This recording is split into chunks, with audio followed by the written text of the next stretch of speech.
Pergunte ao Professor, um oferecimento da Escola Bíblica Dominical da Igreja Presbiteriana UBSES, Classe Samuel, uma abordagem direta sobre questões teológicas e da vida cristã.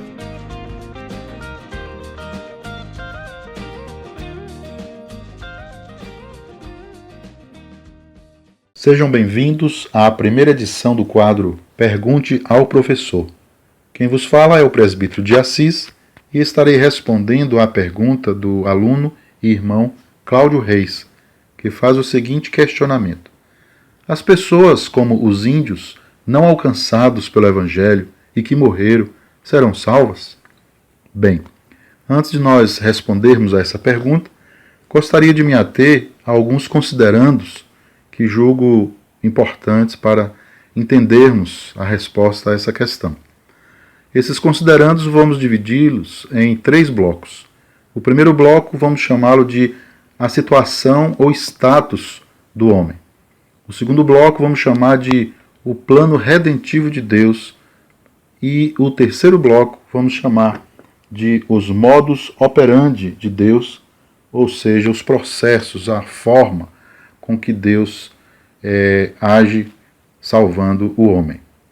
Bem, voltando aqui para o primeiro bloco então, a situação do homem, podemos dizer que, segundo as Sagradas Escrituras, o homem ele se encontra em total depravação. Isso quer dizer que cada ser humano é gerado em pecado e todas as suas faculdades estão corrompidas. Nesse estado, então, todos já nascemos o quê? Condenados. Segundo a palavra de Deus, nós vamos ver aqui alguns textos para reforçar essa verdade. Romanos 3, versículo 10, nós lemos assim: como está escrito, não há justo nenhum sequer.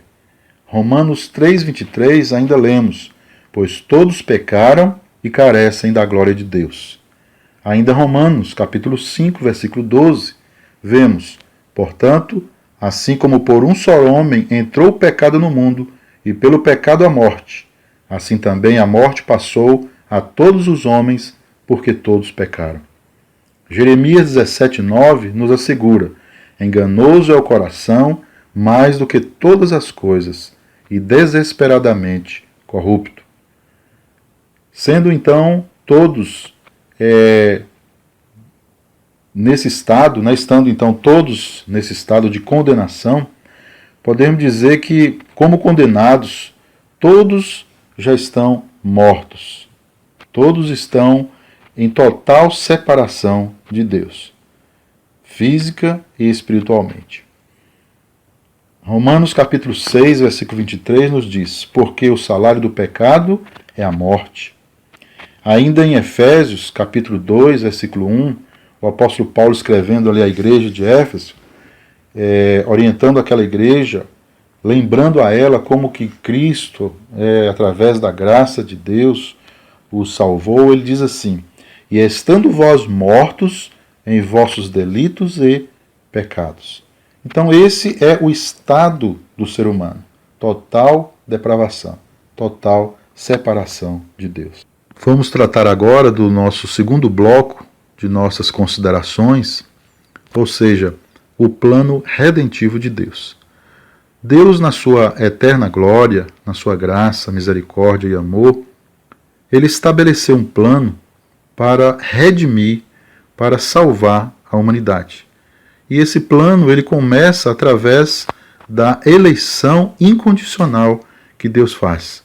Ou seja, Deus escolhe para si um número exato de pessoas para os salvar da condenação. Essa escolha não depende de nós, e sim unicamente da livre vontade de Deus e sua graça. Ou seja, essa escolha ela não tem nenhum critério de merecimento nosso, mas unicamente de Deus. A palavra de Deus ainda em Romanos, agora capítulo 8, versículos 28 e 30, nos diz: daqueles que amam a Deus, daqueles que são chamados segundo o seu propósito, e aos que predestinou, a esses também chamou. Atos capítulo 22, versículo 14, nos fala: Então ele disse: O Deus de nossos pais, de antemão te escolheu para conheceres a sua vontade. Em Efésios capítulo 1, versículo 4, ainda lemos: Assim como nos escolheu nele antes da fundação do mundo, para sermos santos e irrepreensíveis perante ele e em amor. Então veja, a graça de Deus, o amor de Deus, a misericórdia de Deus é que proveu o plano salvífico de Deus, começando com a escolha incondicional. Ou seja, entre muitos, entre toda a humanidade, Deus escolheu um grupo, um número certo de pessoas para os salvar.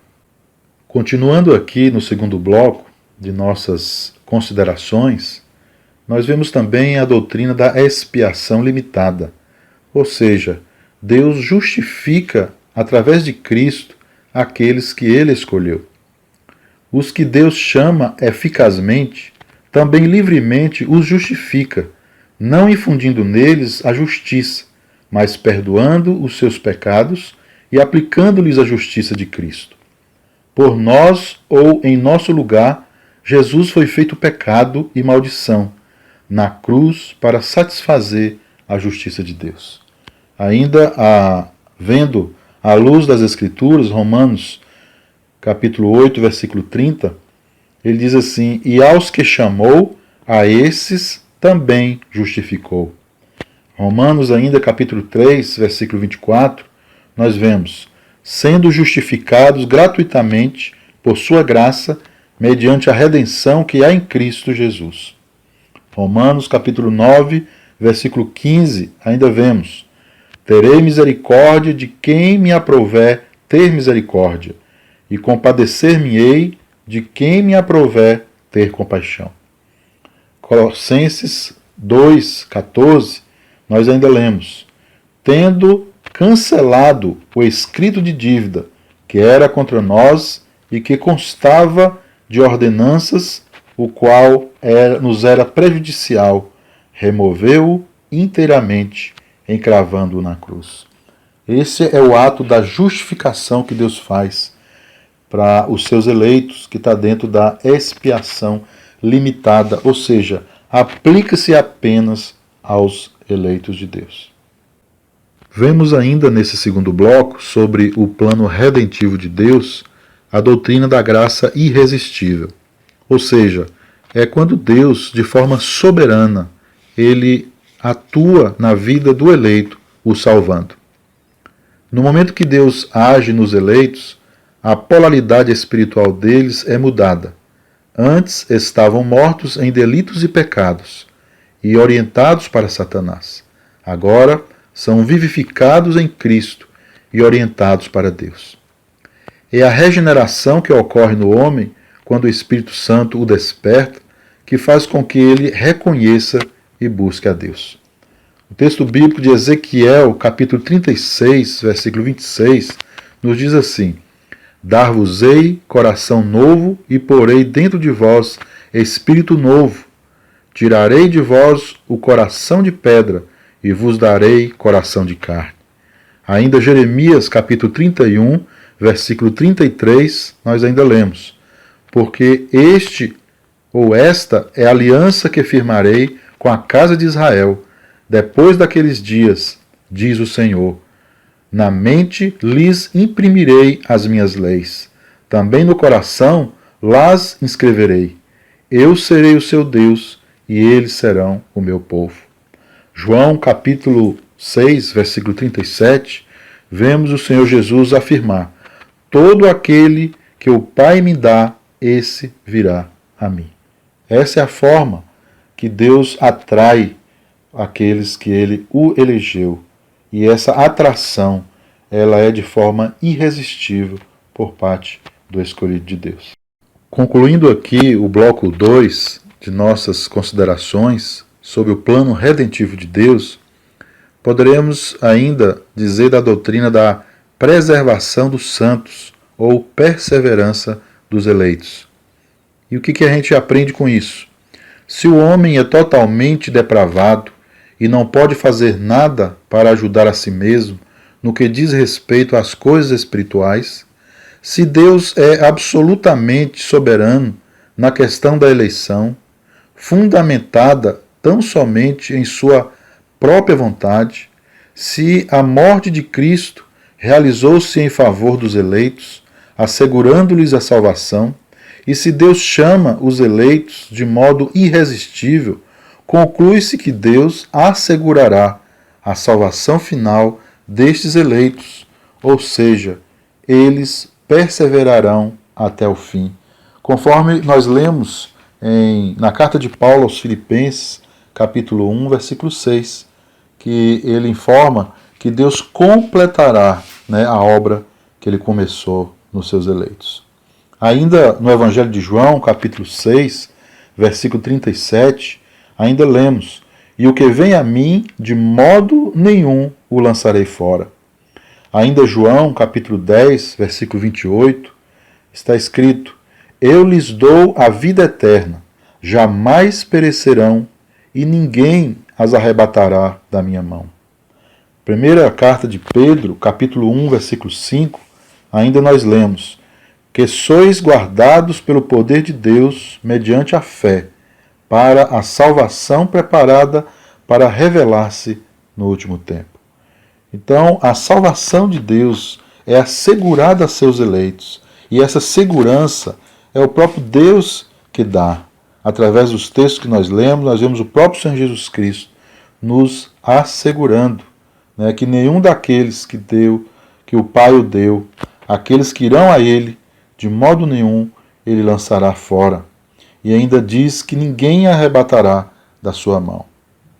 Caminhando aqui para o bloco 3 de nossas considerações, ou seja, os modus operandi de Deus, ou seja, o processo, a maneira como Deus age, como Ele realiza sua obra redentora na vida dos eleitos. E podemos dizer que no tempo de Deus, ou no kairos de Deus, do verbo grego, ou seja, o tempo certo que Deus estabeleceu, Ele irá, então, primeiro, Ele irá justificar o eleito, salvando-o. Ele irá despertar o coração com o Espírito Santo desse eleito. Ele irá oferecer-lhe o Evangelho. Ele irá convencer o coração do escolhido e salvá-lo. Ele irá regenerar e transformar a vida desse eleito. Uma vez salvo, o eleito vai viver em santificação. O eleito é preservado até o dia de Cristo. Em Cristo, Deus vai então julgar os ímpios, lançando-lhes juntamente com o diabo ao inferno.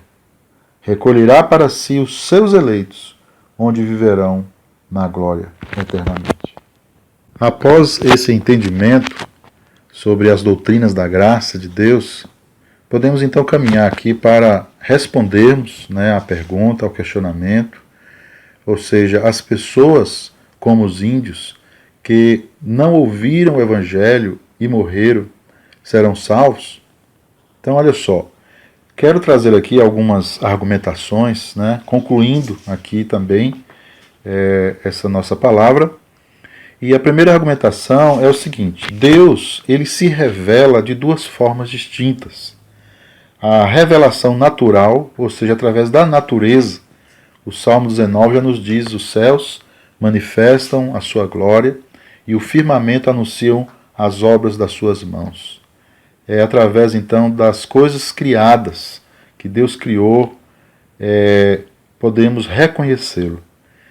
E a segunda forma de revelação de Deus, que é a especial, ou seja, através da sua palavra. Então é na sua palavra que Deus estabeleceu os seus mandamentos, os seus estatutos. É na sua palavra que nós conhecemos mais sobre Ele, mais sobre nós. É na sua palavra que nós aprendemos como servi-lo, como agradá-lo, como realizar a sua vontade. Na revelação natural, ou seja, através da natureza por si só, os homens, segundo a palavra de Deus, já são indesculpáveis diante de Deus. Eles não poderão dizer que não reconheceu Deus, que não percebeu a existência de Deus.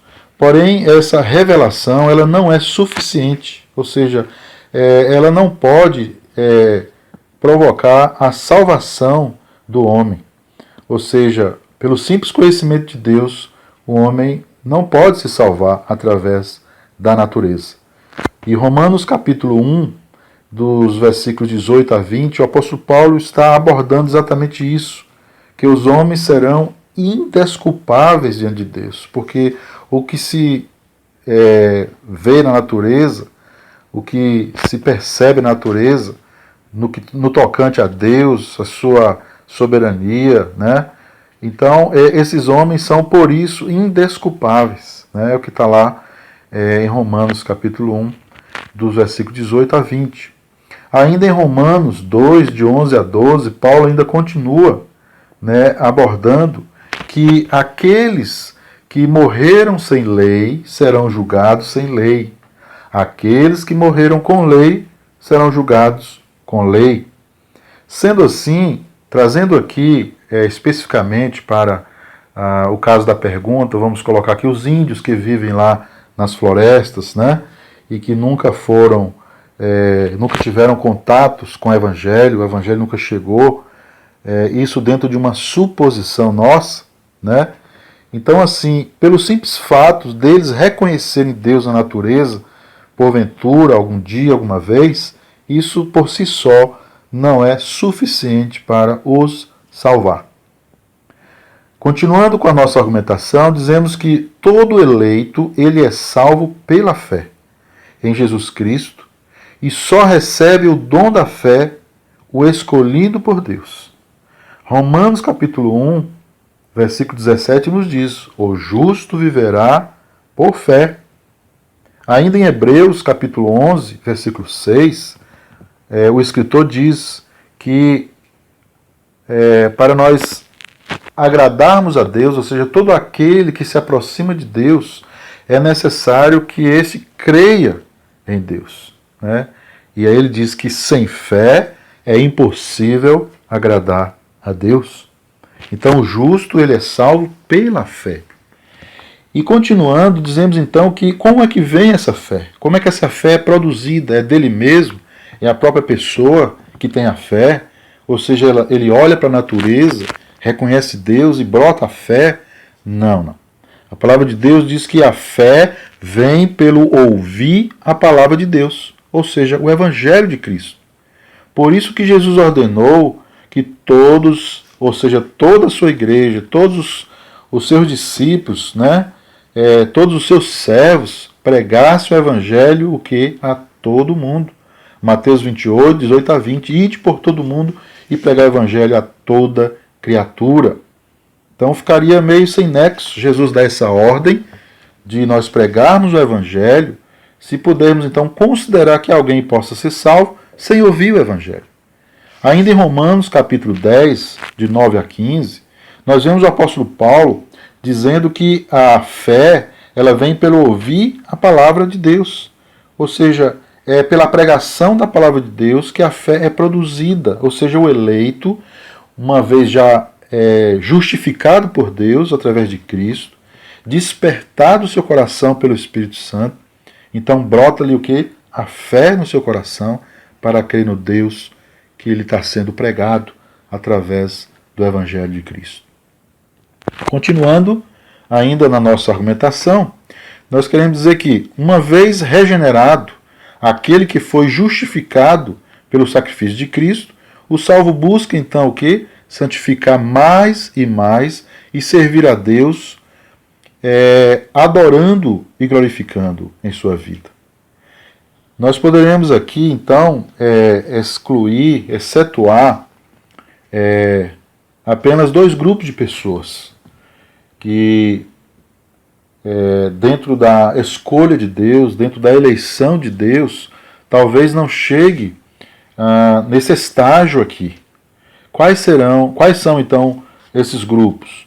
O primeiro grupo seriam as crianças eleitas por Deus e que morreram na infância. Não tiveram condição de conhecer plenamente o Evangelho pregado, falado, de desenvolver a fé, mas eles foram já regenerados na infância por serem eles eleitos por Deus.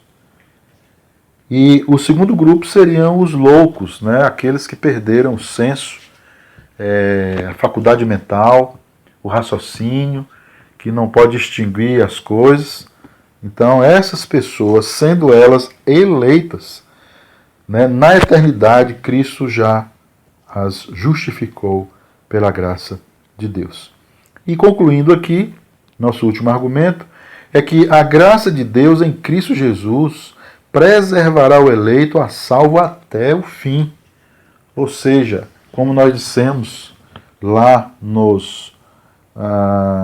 segundo bloco, no plano redentivo de Deus, Deus preservará aquele que ele escolheu, aquele que ele elegeu para continuar a carreira cristã até a volta de Cristo, nosso Senhor.